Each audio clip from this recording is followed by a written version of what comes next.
Nuestro texto para hoy es 1 Corintios capítulo 16, del 1 al 4. Recordemos, hermanos, el capítulo anterior, ¿de qué se trató? Capítulo 15, el gran capítulo sobre la resurrección de Cristo. Recordemos también que no habían capítulos y versículos en la carta original. Así que la carta concluye en capítulo 15, versículo 58. Así que, hermanos míos, dada la resurrección de Cristo y la resurrección nuestra segura, así que, hermanos míos, amados, estad firmes y constantes, creciendo en la obra del Señor siempre, sabiendo que vuestro trabajo en el Señor no es en vano. En cuanto a la ofrenda para los santos, haced vosotros también de la manera que ordené en las iglesias de Galacia. Cada primer día de la semana, cada uno de vosotros ponga aparte algo, según haya prosperado, guardándolo, para que cuando yo llegue, no se recojan entonces ofrendas. Y cuando haya llegado, a quienes hubieres designado por carta, a estos enviaré para que lleven vuestro donativo a Jerusalén. Y si fuere propio que yo también vaya, irán conmigo. La solidaridad cristiana, hermanos, la solidaridad cristiana es consecuencia necesaria de pertenecer a Jesucristo. La solidaridad cristiana es parte necesaria del que afirma la resurrección de los santos. Y como podemos ver, Pablo incluye en su carta apostólica cosas tan sublimes como la resurrección futura de la iglesia, como la ofrenda para los necesitados. Agabo, lo leemos en Hechos 11:28, Agabo había profetizado una hambruna para Judea y para Jerusalén. El Espíritu Santo lo utilizó para preparar a la iglesia de su tiempo para un hambre que iba a caer.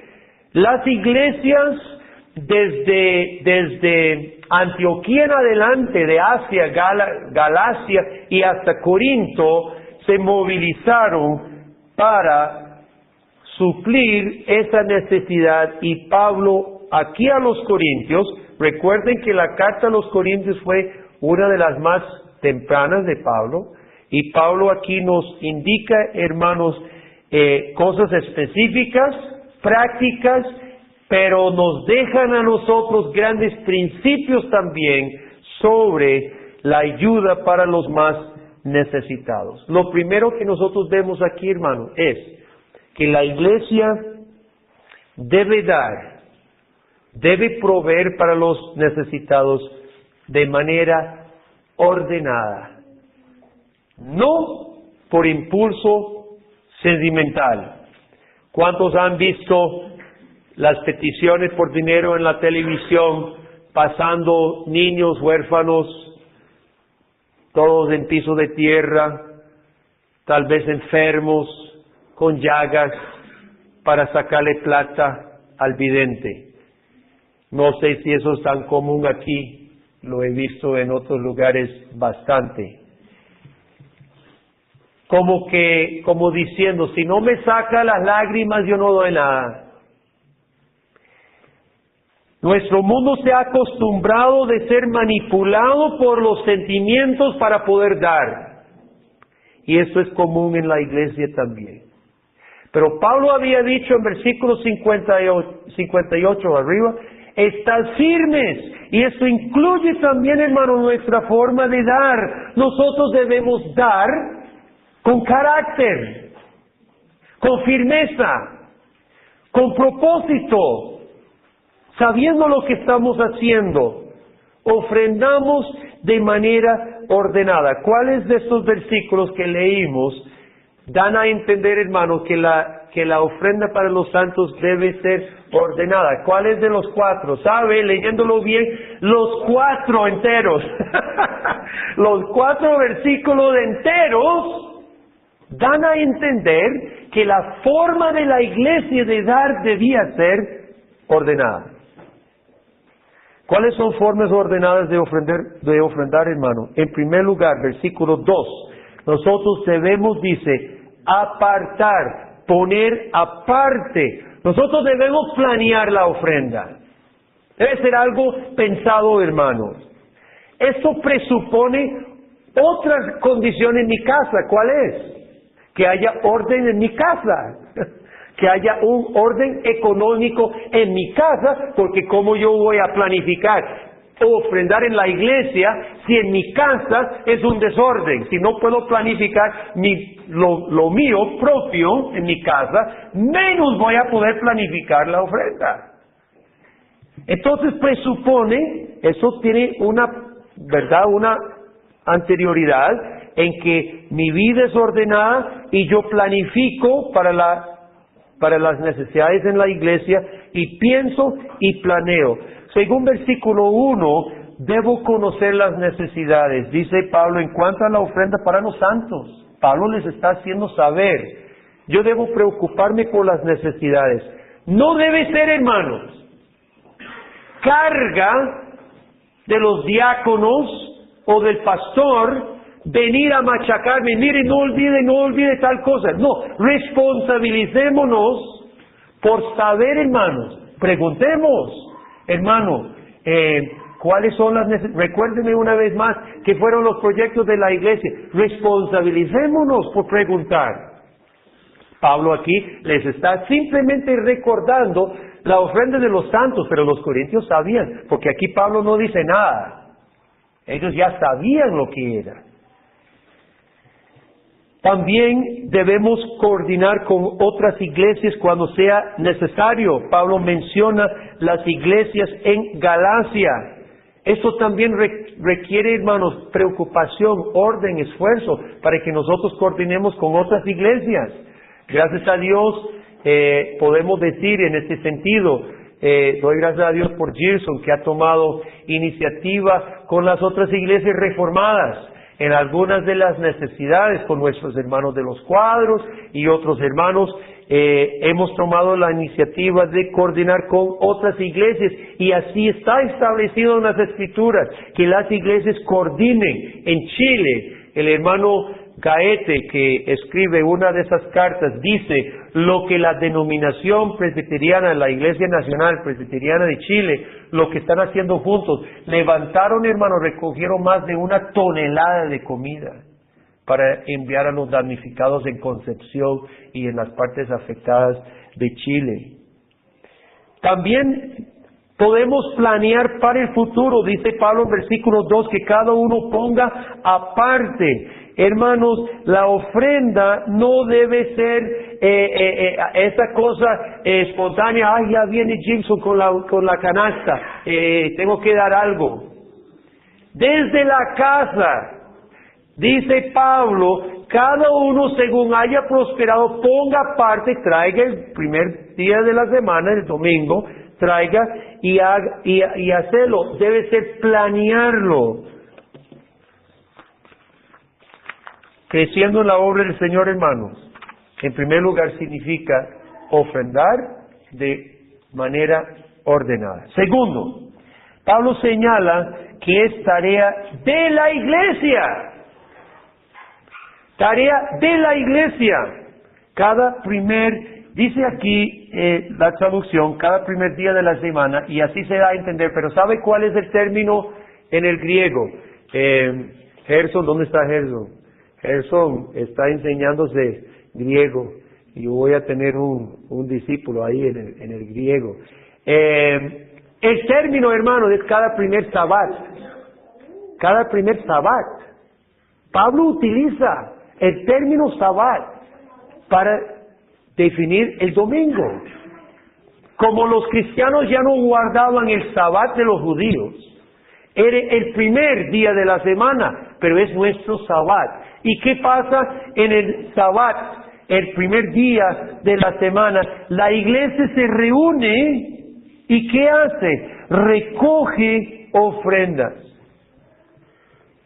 Hermanos, nosotros damos gracias a Dios por las muchas organizaciones que se han encargado de ayudar en muchas formas. Nosotros acabamos de orar por Educación Plus. Es un ejemplo de una organización que no es iglesia, que está preocupada por ese montón de jóvenes en barrios donde muchas iglesias no están haciendo mucho. Pero sabe, hermanos, esas organizaciones muchas veces se levantan. ¿Sabe por qué? Porque la iglesia está dormida. Como la iglesia no quiere meterse en esos barrios donde hay delincuencia y violencia, lo tiene que hacer Educación Plus. Pablo establece que sea la iglesia que recoja las ofrendas para los necesitados, hermanos. Y yo personalmente, yo sé, porque colaboré en un tiempo con una misión y también había un enfoque de necesidades sociales y prácticas, hermanos. ¿Y saben lo que me decían? Yo era la parte pastoral, yo servía con la parte de la iglesia. ¿Y sabe qué decían mis compañeros que tenían que trabajar con muchas iglesias y pastores? Decían, no vale la pena. Intentamos ayudar en una urbanización, en un barrio, con las necesidades de los muchachos o de las madres solteras, y las iglesias se meten con tanta politiquería, cada uno quiere meter las manos y quiere opinar y terminan frenando todo, que decían mis compañeros, no vale la pena trabajar con iglesias. Qué tristeza, hermano, qué tristeza me da. Y yo tenía que darle la razón porque era cierto. Pero al mismo momento me quedó eso grabado en mis oídos, que la iglesia era obstáculo del amor de Dios. Hermanos, que esto nunca suceda con nosotros. Pablo dice en versículo 58 que debemos estar creciendo en la obra del Señor. Y mientras nuestra iglesia Pacto de Gracia crece en número, en madurez, ojalá nosotros, hermanos, crezcamos en servicio, no que obstaculicemos. ¿Cuántos conocen los arbolitos bonsai? ¿Conocen lo que son los arbolitos bonsai? Es una tecnología china, japonesa, ¿verdad? En que agarran una semilla de un ciprés, y ese ciprés grande, y a través de ciertas técnicas, hermanos, ese ciprés solo llega a ser, pero es un árbol maduro, después de años, y es un árbol grande en miniatura. Tiene la cáscara como árbol viejo. Los doblan y los hacen todo como un árbol viejo en miniatura. Son bonitos, son elegantes, son curiosos. Es una muestra de técnicas muy sofisticadas, los árboles bonsai. Pero ¿sabe qué, hermano? En el jardín de Dios, Dios no quiere cristianos bonsai. Porque para que se forme un árbol bonsai se cortan las raíces, se cortan las ramas, se cortan las hojas y sale elegante, pero enano y nunca dan fruto. Aparentemente hay muchos cristianos en la iglesia del Señor bonsai. Se preocupan por elegantes, pero en servicio, hermanos, son enanitos y no dan fruto. A Jesucristo no le preocupaba mucho la elegancia cuando estaba clavado desnudo a una cruz por usted y por mí. No le estaba preocupando mucho la elegancia, mi hermano. Estaba cumpliendo la obra del Señor para que hubiera una iglesia. No vayamos a traicionar ese Jesús que murió para que nosotros sirviéramos, hermanos. En segundo lugar, la tarea de recoger y servir es de la iglesia, porque nosotros somos los redimidos de Jesucristo y tenemos el ejemplo de nuestro Señor, lo que Él quiere de nosotros. Y cuando Jesucristo instituyó la Santa Cena, lavó los pies de los discípulos, inauguró una cena que mostraba su propio sacrificio y les dijo a todos: ejemplo os he dejado, ejemplo os he dejado. Si usted o yo hemos sido un cristiano bonsai hasta ahora, hoy es el día de cambiar. En tercer lugar, Pablo sutilmente nos recuerda que nuestro verdadero tesoro está en el reino de Dios. ¿Sabe qué es el término en versículo 2 cuando dice Pablo: ponga aparte algo según haya prosperado? Y Pablo añade una palabra: guardándolo. Y ese término, hermanos, es mejor traducido atesorándolo. No había necesidad que Pablo añadiera ese término. Pablo pudiera haber dicho: cada primer día de la semana ponga aparte algo según haya prosperado. Punto. Ah, no, pero Pablo añade un término que significa atesorándolo. ¿Qué significa, Pablo, hermano? ¿Qué significa cuando dice: lleve su dinero a la iglesia para atesorarlo? No lo atesora en la casa.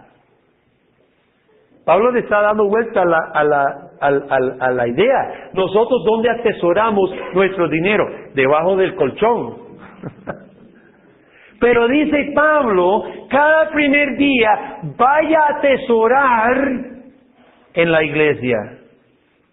Está simplemente citando lo que dijo Jesús: no os hagáis tesoros en la tierra, sino haga tesoros en el cielo, porque donde está tu corazón, ahí estará. Donde está tu tesoro, estará tu corazón. Jesús expresa un principio fundamental para el cristiano, hermano. ¿Y cómo atesoramos en el cielo?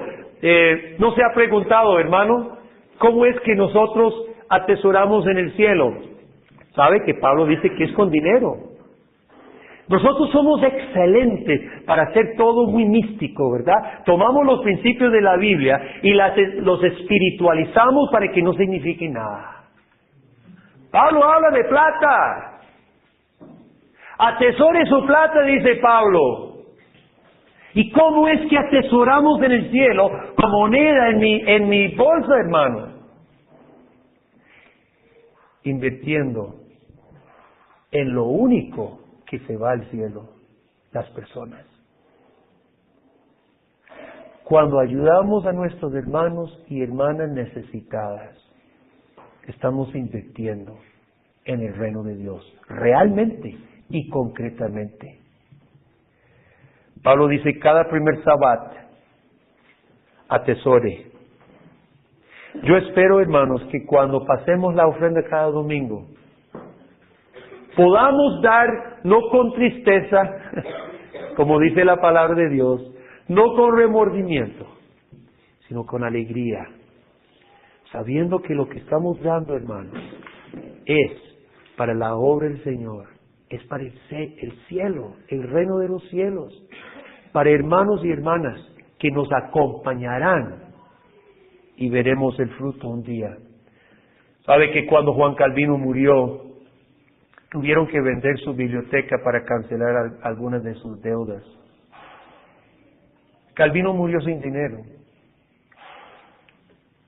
Cuando murieron sus 2 hijos que nacieron con su matrimonio con Idelette, un escritor católico publicó: castigo de Dios sobre Calvino.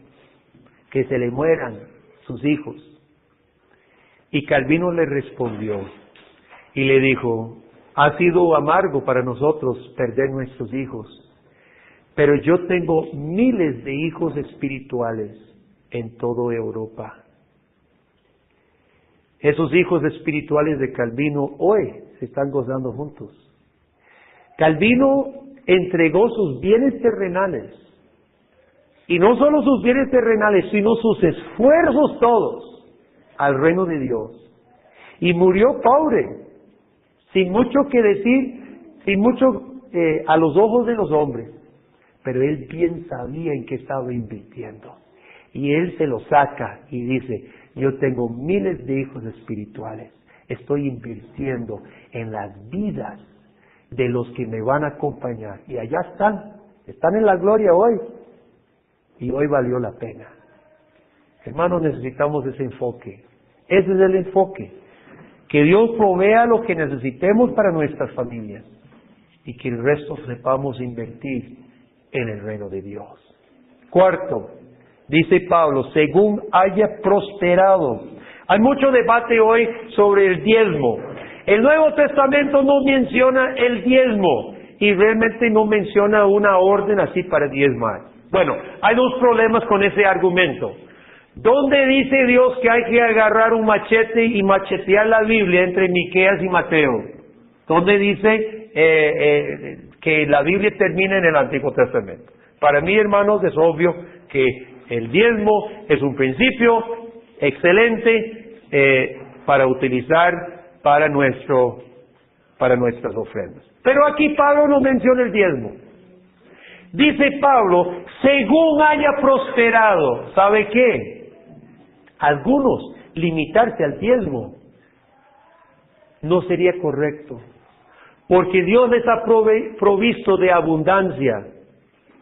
Y las necesidades son tan grandes en el reino de Dios que pueden dar más que su diezmo. Y por eso Pablo dice, según haya prosperado. Si usted ha prosperado, Dios te ha favorecido con abundancia. Según haya prosperado, supla por favor las necesidades de otros hermanos, porque es grave la situación y el problema. Entonces, hermanos, el principio no es limitante. El diezmo es excelente, norma, excelente regla para disciplinarnos, pero no es limitante.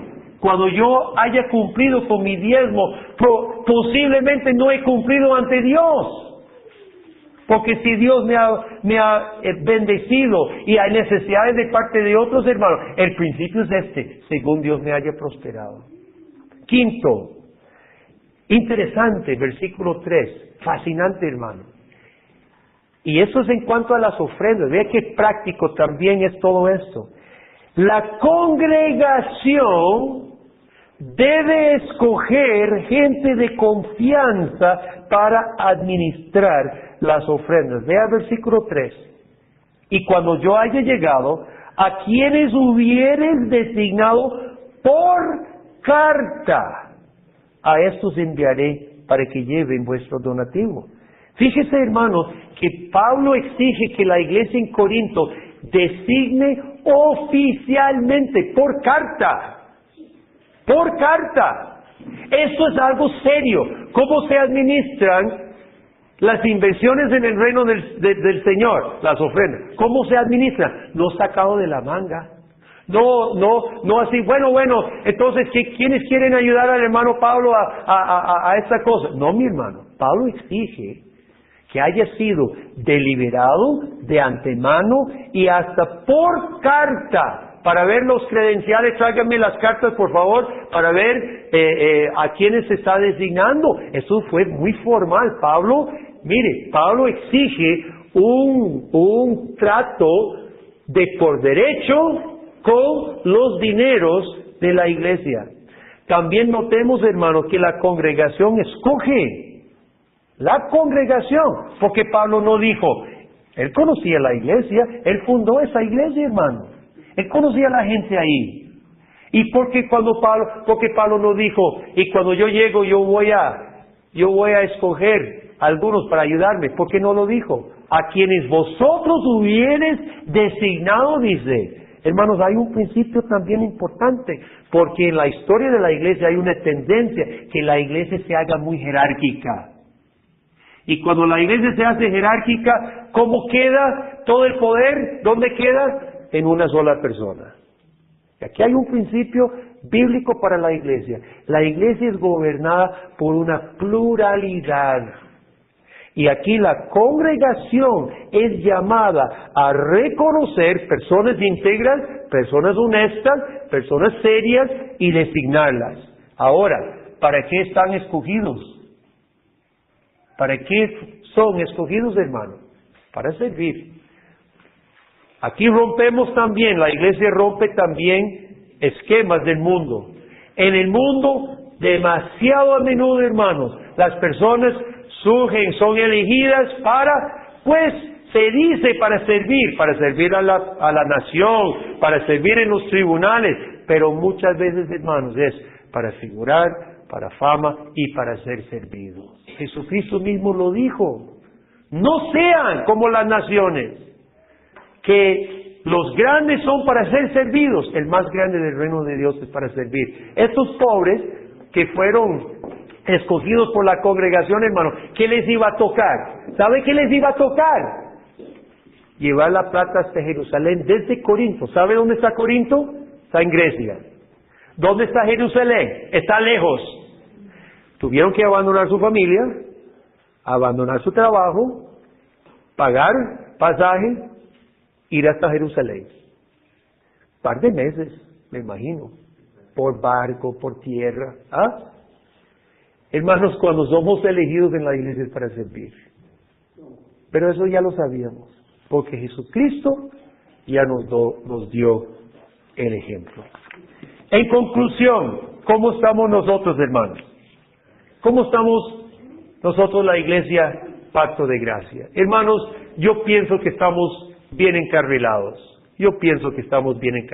Dios nos ha permitido a nosotros servir con el caso de nuestro hermano Pastor Marvin, con el caso de hermanos necesitados entre nosotros, con el caso de algunos que necesitan apoyo para la educación, etcétera. Pero miremos hacia el futuro. ¿Cuáles son los retos que nosotros tenemos, hermanos? Hemos destacado el ministerio de las cárceles.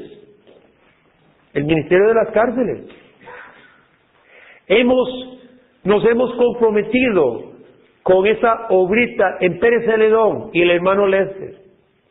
Nos hemos comprometido con Twins de Turrialba y Alex y Lorena.